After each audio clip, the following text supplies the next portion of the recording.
Salve, salve pessoal! Estamos de volta, mais um vídeo aqui no canal do Solon. Hoje análise de São Paulo 1, Grêmio 0, 17ª rodada do Campeonato Brasileiro no Morumbis. Grande vitória de São Paulo, importantíssima para se manter no G4. Porém, um jogo que foi muito tenso, muito emocionante até o final. Ótimo jogo, na minha opinião. Bom de se assistir, bom para quem era torcedor. Bom jogo de São Paulo também, vamos falar sobre isso. Vamos falar também sobre a contusão do Alisson, péssima notícia para o São Paulo. Hoje, notas dos jogadores no final e um pouquinho aí de análise de como fica o São Paulo na tabela. O jogo começou muito bom para São Paulo em cima, como de costume, com muita pressão, muita intensidade, como o time de Zubeldia costuma jogar. Logo com 10 minutos, o Lucas abriu o placar numa boa jogada do Ferreirinha, que o Alisson tocou para o Lucas e o Lucas deu um belo chute de fora da área. A partir daí, o São Paulo continuou em cima, diferentemente de outros jogos que o São Paulo arrefecia ali o ímpeto depois do gol. São Paulo continuou em cima, martelou, não conseguiu ampliar o placar. O Grêmio parecia completamente desorganizado.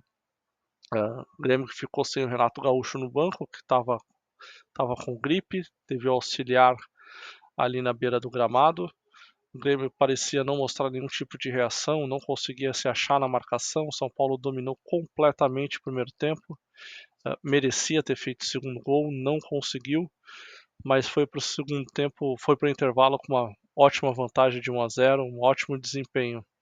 No segundo tempo, algumas mexidas do Grêmio, o jogo mudou completamente. O São Paulo até começou um pouco bem, mas o Grêmio logo dominou a partida e parece que tudo aquilo que aconteceu no primeiro tempo para o São Paulo aconteceu para o Grêmio no segundo tempo. A partir então da contusão do Alisson, contusão seríssima, feio de ver. Na hora da imagem eu já imaginei que seria uma contusão grave pela forma como ele caiu. Depois ali o clube há pouco emitiu uma nota falando que ele fraturou o tornozelo. Ainda vou aguardar mais notícias, porque da forma que ele caiu ali, tendão e ligamento, é bem preocupante. Não volta para essa temporada, só em 2025 mesmo. Infelizmente perdemos, na minha opinião, o melhor jogador do time. Então vamos ver aí como o Zubeldia vai lidar. Pela coletiva do Zubeldia, ele já disse que precisa de reforços, mas vamos ver se a diretoria se mexe. Acho difícil, né? Eles são meio parados ali. Mas vai precisar de gente ali nesse meio campo. Depois dessa contusão do Alisson, o time sentiu.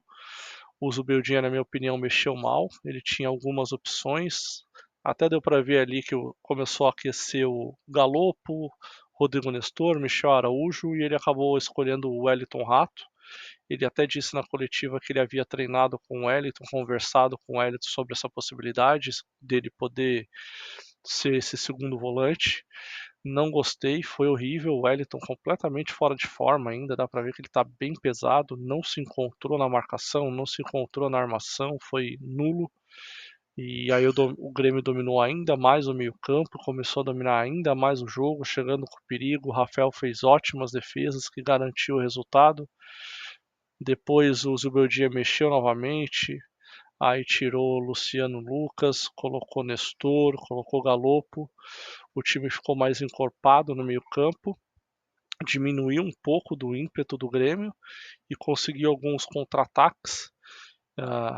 O mais perigoso deles, aquele lance do André Silva, que aquele gol é imperdível, não dá para se perder um gol daquele, você com 2 contra 1, Ferreirinha livre, ainda estava longe do gol, estava fora da área. O André deu um chute, chutou bem até, passou perto a bola, mas não dá para se perder um gol daquele. Ou você garante 100% que você vai fazer, ou você toca para o companheiro do lado. Entendo que a forma como ele foi a forma como o lance aconteceu, dele conseguir recuperar a bola e ter todo aquele caminho livre, ali o faro do atacante acaba acendendo o alerta para ele chutar, mas ele podia ter tocado para o lado, o Ferreirinha faria o gol livre. Depois desse lance, o Grêmio continuou em cima, São Paulo teve outra chance com o Galopo também, que a bola passou raspando. Teve uma chance com o Luciano um pouco antes. E o Grêmio foi empilhando chances de gol. O Soteldo perdeu um gol praticamente sem goleiro. E aí no final, né, o nosso querido Homem de Amarelo deu o ar da graça, né? Mais uma vez, mais uma rodada que a arbitragem tem lances bizarros. Sempre digo, a arbitragem é ruim para todos, mas o São Paulo não pode admitir que tem uma arbitragem ruim contra o Atlético Mineiro e na rodada seguinte tem uma outra arbitragem ruim. Se você pegar todos os jogos do São Paulo no campeonato, no Morumbi, a maioria dos jogos foram apitados por árbitros novos, inexperientes.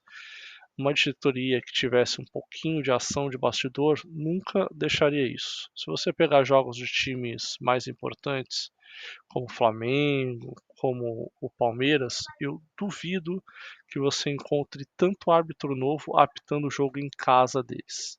Sempre vai ser um árbitro experiente. E no final ele começou a aparecer, começou a dar cartão para todo e qualquer lance, qualquer falta ele dava amarelo, começou a dar cartão por demora, por cera. E aí no final ele fez aquela lambança toda, ele foi dar uma cartão amarelo pro Igor Vinícius, ele esqueceu que tinha dado o amarelo pro Igor Vinícius. E aí quando ele deu o amarelo, ele voltou para começar o jogo e a galera começou a falar, ele tem amarelo, ele tem amarelo, ele tem amarelo. E aí ele foi olhar e expulsou o Igor Vinícius. Se ele soubesse que o Igor Vinícius tinha amarelo, ele não teria dado o segundo. Ele só deu porque ele esqueceu que o Igor Vinícius já tinha amarelo. E aí começou aquela confusão, demora para voltar ao jogo, e ele veio com 13 minutos de acréscimo. Eu não lembro qual foi a última vez que eu vi um jogo com mais de 10 minutos de acréscimo. E eu duvido que se fosse no Allianz Parque ou na Arena Corinthians, que um juiz daria 13 minutos de acréscimo, independente da demora que ocorreu. Isso só demonstra o juiz fraco que foi escalado e também a participação fraca da diretoria de permitir esse tipo de árbitro apitando no Morumbi. Espero que os próximos jogos a diretoria entenda. Próximo jogo em casa contra o Botafogo, líder do campeonato. Então que escalem um árbitro decente para apitar esse jogo. Difícil achar um árbitro bom, porque no Brasil não tem, mas pelo menos um árbitro não tão ruim quanto esses últimos que estão apitando o jogo. Mesmo com esses 13 minutos de acréscimo, o Grêmio tentou ir para cima e na última bola o Reinaldo chutou a bola passando raspando do gol. E aí até o juiz se tocou que era a hora de terminar o jogo. Aí foi um alívio geral. Mas muito dessa vitória foi devido à torcida, 53 mil pessoas no Morumbi. Mais uma prova que se o ingresso está com preço decente, a torcida comparece. Se tivesse tido aquele público que teve contra Criciúma e Cuiabá, acho que muito provavelmente o Grêmio teria empatado o jogo. Então aqueles últimos minutos ali foi no gogó da torcida mesmo, no grito da torcida, a torcida continuando a incentivar o time, principalmente quando tinha um lance de perigo do Grêmio, a gente via que a torcida estava ainda mais alto. Então ajudou muito para que a equipe continuasse ativa, continuasse intensa até o final para conseguir garantir esse empate. Feita a análise do jogo, vamos para as notas. Lembrando, pessoal, deixe seu like, inscreva-se no canal, ative o sininho das notificações para receber os novos vídeos. Comente aí o que você achou do jogo, do árbitro e as notas dos jogadores. Vamos começar com o Rafael. Rafael, para mim, fez uma boa atuação, salvou a hora que tem que salvar. Eu acho que o goleiro de time grande tem que ser assim. A bola do jogo ele tem que pegar. E ele pegou várias bolas que era do jogo, que podia garantir o resultado. Então nota 8 para o Rafael. Igor Vinícius eu acho que fez um jogo razoável. O Soteldo deitou e rolou no jogo. Para mim foi o melhor jogador do jogo, foi o Soteldo.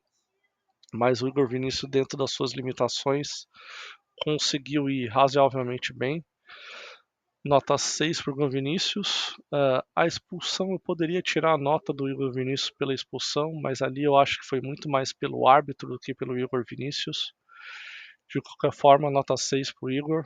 Arboleda errou muitos passes. Ele e o Ferrarese erraram muitos passes. Acho que o Arboleda foi um pouquinho melhor do que o Ferrarese ainda.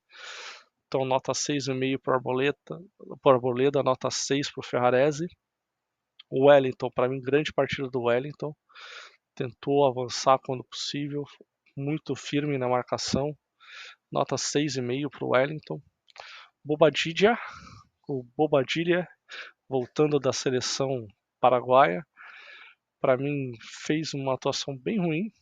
Vou dar um 5,5 para o Bobadilla. Alisson era o melhor do jogo, melhor do time até a lesão. Nota 8 para o Alisson. Infelizmente vão ficar sem esse jogador. Diz muito sobre o Thiago Mendes, está enrolado lá. Que, aliás, foi meio estranha essa história do Thiago Mendes. Trouxeram o cara com contrato para vir visitar, vir ver jogo. Começou a sair um monte de notícias que estava quase assinando, que era questão de tempo. Vocês acham mesmo que o time lá do Qatar não ia estar sabendo de tudo que estava acontecendo? Eles estão fazendo o que eles têm que fazer. Não vão renovar com ele, mas também não vão querer lá soltar ele só porque o São Paulo quer. Então, para mim foi bobagem de diretoria, devia ter feito tudo isso em silêncio, toda essa negociação em silêncio, e aí quando tivesse assinado ou praticamente assinado, aí sim faz todo aquele alarde, traz para dar camisa, traz para ver jogo, e aí agora vai ficar mais caro, né? E aí agora a diretoria precisa de um substituto para o Alisson e um substituto para o Pablo Maia, que não sabe quando vai voltar. Então não contratou quando o Pablo Maia machucou, fez falta e agora perdeu o Alisson. Então a diretoria vai precisar, na minha opinião, de mais de uma opção de meio. Tem a volta do Jackson Mendes, tem a volta do Lisiero, que podem jogar por ali, mas não sei se eles vão conseguir assumir essa bronca. Tem que trazer um volante urgente. Por que não, de repente, perguntar para o Casemiro, e aí, Casemiro, vai querer continuar na Europa? De repente quer voltar, quanto quer, se não for muito caro, né? Se não for para vender metade do Morumbi, quem sabe tentar o Casemiro. Eu acho que seria uma boa opção. Acho que o Jackson Mendes pode ser testado, um volante que foi de seleção equatoriana, que jogou Copa do Mundo, não é perna de pau. Então, de repente, no esquema do Dorival não servia, mas no esquema do Zubeldia pode servir. Mas me preocupa muito essa parte do meio campo aí, já para o próximo jogo contra o Juventude, apesar do Luiz Gustavo voltar, sem o Alisson é uma grande perda para o time. O Wellington Rato entrou no lugar do Alisson, para mim foi horrível, nota 5 para o Wellington Rato, continua muito fora de forma, não devia nem entrar enquanto não tivesse em forma, mas não tem gente para botar, então ele vai ter que entrar. Lucas fez o gol da vitória, nota 9 para o Lucas, jogou muito bem, até quando tinha gás. Depois, quando saiu, a gente fala muito de não devia ter tirado o Lucas porque ele estava bem, mas quando a gente vê jogos de outros times, principalmente o Palmeiras, você vê que mesmo o Palmeiras perdendo, o Abel vai lá e quando chega a minutagem, ele tira os caras grandes, põe outros. Agora o Palmeiras tem reposição melhor, né? Mas inclusive quando ele tinha jogadores bem abaixo, ele sempre tirou, ele tirava Endrick, ele tira Rafael Veiga, ele tira às vezes o Zé Rafael. Para ele não importa se está ganhando ou se está perdendo, ele vai tirar de acordo com a minutagem para preservar o jogador, e eu acho que é isso que o Zubeldia está fazendo. Ao invés de poupar o jogador o jogo inteiro, não jogar ou não levar para jogar, ele joga ali a minutagem, 70 minutos, 65 minutos, e ele tira o cara. Ele fez isso com o Lucas e fez isso com o Luciano. Nestor entrou no lugar do Lucas, para mim entrou bem o Nestor, nota 6 para o Nestor. Luciano mais do pacote Luciano, tem hora que faz jogadas ridículas, como aquele calcanhar que deu no pé do atacante do Grêmio, e tem hora que faz lances incríveis, como aquele sem pulo que o Marquezinho pegou, que seria um golaço. Então nota 6,5 para o Luciano. Galopo entrou no lugar do Luciano. Para mim, o Galo entrou melhor do que outros jogos que ele estava entrando, entrou mais à vontade, perdeu um gol importante que poderia dar uma tranquilidade para o São Paulo, nota 6 para o Galo. Ferreirinha não tão bem contra em outros jogos, mas fez um primeiro tempo muito bom, assim como todo o primeiro time, todo o time no primeiro tempo. Nota 7,5 para o Ferreirinha. Caleri, mais um jogo de muita briga, pouca bola do Caleri. Entendo que a bola não está chegando, mas no primeiro tempo ele poderia ter participado mais, já que o São Paulo estava jogando bem. Acredito que faltou um pouco dele. Não sei se fisicamente ele está um pouco cansado, mas também saiu antes do final do jogo. Nota 6 para o Caleri. André Silva, para mim entrou bem, para mim foi melhor do que o Caleri, então 6,5 para o André Silva, mas merecia perder um ponto pelo gol que ele perdeu.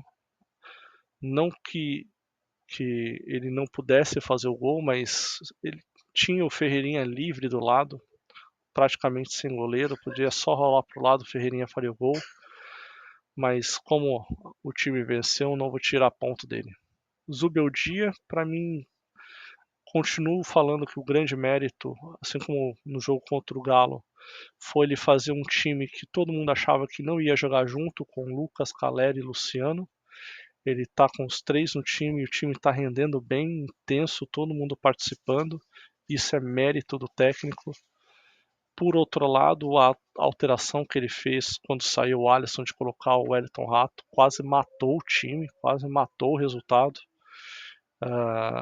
Depois ele consertou e o São Paulo conseguiu ser seguro até o final. Nota 6 para o Zubeloco. Tem que parar de chutar microfone, porque vão começar a pegar no pé dele. Já dá para perceber que os árbitros, qualquer hora que ele pisa fora da área técnica, eles estão dando amarelo. Então ele já vai começar a ficar tão visado quanto o Abel era. Para quem é torcedor do Palmeiras sabe que tudo que o Abel fazia era motivo de escárnio, de reclamação, de briga da imprensa. Daqui a pouco já vai começar a pegar para o Zubeldia. O Zubeldia já bateu boca com o técnico, já chutou o microfone. Daqui a pouco vão começar a se voltar os canhões da imprensa contra o Zubeldia.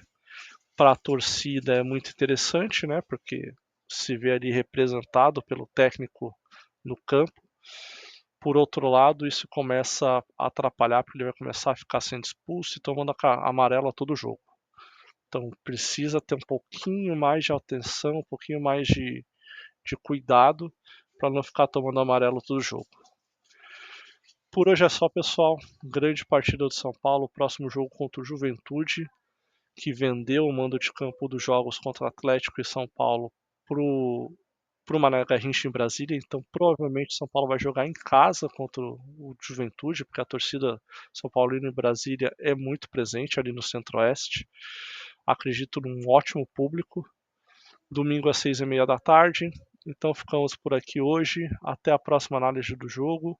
Vou fazer uma análise sobre os resultados da rodada. Não foi uma rodada completa, foram 8 jogos. E hoje tem sorteio da Copa do Brasil também. Então depois do sorteio da Copa do Brasil, vou fazer um vídeo falando sobre esse sorteio, discutindo o adversário do São Paulo e os outros jogos da Copa do Brasil. Ficamos por aqui então. Um grande abraço para vocês. Fui!